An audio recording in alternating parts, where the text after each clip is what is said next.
just as every student has to have certain characteristics in order to benefit from knowledge, teachers also have to have certain characteristics if they're to be effective. So al-Raghib al-Isfahani, he talks about what some of these characteristics are.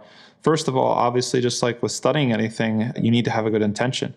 And so you need to basically be a parent figure to your students. You are kind of a parent figure, because parents are kind of responsible for the material well-being of their children, making sure they have enough food to eat and clothes on their backs and, doctor's appointments, whatever they need. But teachers are kind of responsible for the spiritual well-being of their students. And so there's nothing more tragic for a teacher than if one of their students goes astray, right? And, either, reneges on the religion entirely, or stops studying, or abandons study and things like that. Before I was a Muslim, I was very into music and I studied it classically. And at a certain point in my life, I had to make a decision what I was going to do, whether I was going to go to a school exclusively, like college, for music, or to do something more kind of intellectual in the humanities. And I chose the latter. Alhamdulillah, Allah guided me to that decision and actually saved me from a lot of things and eventually brought me to Islam. But I remember the moment that I told one of my teachers that was teaching me music, and he literally just put his head down in his hand and he walked away, and I never saw him again, because I had been with him for years and he was sort of kind of grooming me and building me up to be this sort of thing, right? So, that's the type of connection that a teacher should have with their student, that they really, really care about their success and them going on a certain path. Obviously, this is a conditional or a contingent example, because that's music, something that we eschew or stay away from in Islam. But the point of the relationship between a teacher and a student still stands, and it's still valid. Like, that's the type of devotion that a teacher should have to their student, because your students are your lineage, right? If you're a parent, your children are your lineage. If you're a teacher, then your students are your lineage. And so if you don't have any students, you never had any students, you never really built anybody up as a leader to take your place or to carry on the work after you, it's like your lineage is cut off. And then there's only a very limited impact that the knowledge that you obtained is going to have. It's the teacher's responsibility to facilitate cooperation between students. And you can see this, I think, more with coaches. They set the tone for the entire team, what kind of behavior they're going to tolerate. Are they going to tolerate hazing and bullying and these sorts of things? Or are they going to try to create an environment of mutual respect and cooperation and collaboration? Just like it's up to the coach to do that, it's up to the teacher to do that. And the teacher is responsible. And this is something that a lot of teachers are ignorant of, or they don't pay enough attention to, that you are responsible for setting the tone of the relationships between your students.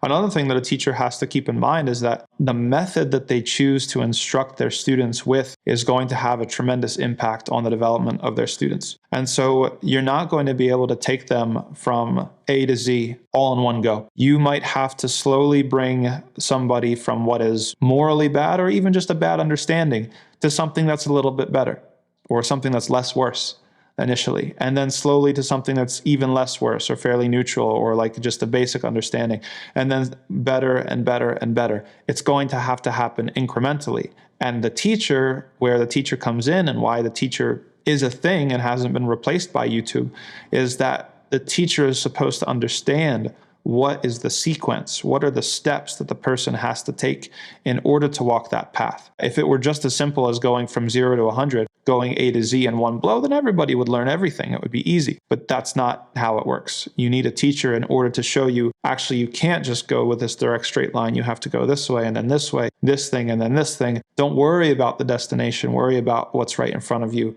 in the here and now. A good teacher, says al-Raghib al-Isfahani, focuses on understanding, not just memorization. And this is a huge problem in the Muslim world. Memorization is important and it serves a role. It serves a role when it comes to preserving the text. It serves a role when it comes to sort of this technology, the stuff that actually shapes who you are. You're kind of like letting it inhabit you, but it's not enough. You have to understand. And it's up to the teacher to make sure that the students understand. You don't want a word for word account of what you're teaching. You want someone to be able to put it in their own words and then to teach somebody else, right? We say that teaching is the finest form of learning, because you can't teach something unless you've truly, truly learned it. And that's more dignified, honestly. That's more dignified for the student and for the teacher. It's not worth the teacher's time to show up and just, here's the words, memorize the words, give them back to me. Okay, you memorized them. And it's definitely not dignified for the student. And this is where a lot of young men they fall off, or they lose their motivation, because especially for boys, it seems, I'm not sure why, but boys really, really need to know why you're studying something to find the motivation to study it. And if they don't think that the thing that you're trying to teach them is applicable or relevant to them, then they're going to have a really, really hard time getting that motivation to study it. So you need to provide that motivation as a teacher, and you need to be able to communicate with your students to preserve their dignity. They have dignity. They're human beings, right? Don't insult them. Have respect for your student so that they'll have respect for you. And sometimes, in addition to this this memorization versus understanding, teachers cannot simply rely on being explicit all the time, right? Sometimes you have to be implicit. Sometimes you have to let your student connect the dots. Sometimes you have to let your student fail, like put them in a situation that's going to demonstrate that they either understand this thing or they don't, and then be willing to let them fail and face their failure, and then eventually overcome their failure and learn from it. That's something that a good teacher has to do. This is amazing. Al-Raghib al-Isfahani says, explicitness, being too explicit too often in your instruction, it invites opposition. It invites debate. It invites pushback. Because again, it says something, or it implies something about the intelligence of the student, or it doesn't fully respect the student, right? Imagine if I asked you to, I don't know, make me a sandwich, and you were like willing to do it because you're a nice person. And I said, okay, you have to open the drawer, and then you have to take the knife out of the drawer. And then you have to pick up the peanut butter or whatever. Then you have to unscrew the lid.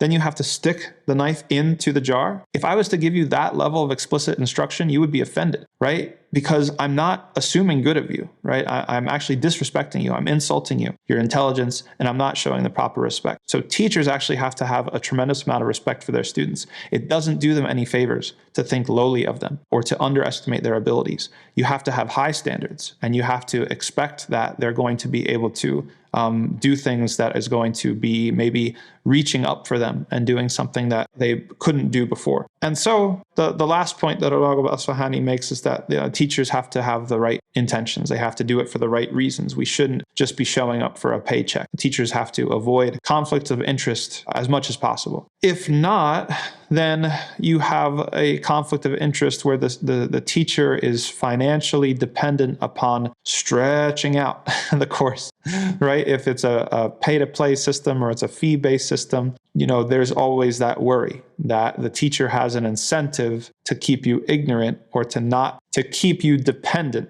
upon him. There's this famous story that's sort of like a fable that's always told, where there's a doctor, and one of the villagers comes to the doctor, and he complains that he has a splinter in his eye, or he's a piece of wood in his eye. And so the doctor subscribes him these eye drops and say, just go home and, put these eye drops in your eye every night and every morning, and then you'll be fine. And you come back to me every week and get more eye drops. And so this keeps on happening. And then one day, the villager comes to get new eye drops, and the doctor isn't at home. His son is home. And so he tells the son about his situation and what's going on. And the son says, oh, here, well, let me just take that splinter out of your eye for you. And then the villager's so happy he doesn't need eye drops anymore. And then the doctor comes home and talks to his son, and his son explained to his father what happened. And the doctor says to his son, well, you just lost a customer, right? So there's a type of teacher that is going to, unfortunately, cave into this pressure to keep you sort of prolonged, to string you out, to not put you in a situation where you're ready to transcend and actually move on from this particular teacher. And everybody who's a student or wants to learn anything has to be very, very careful about that situation.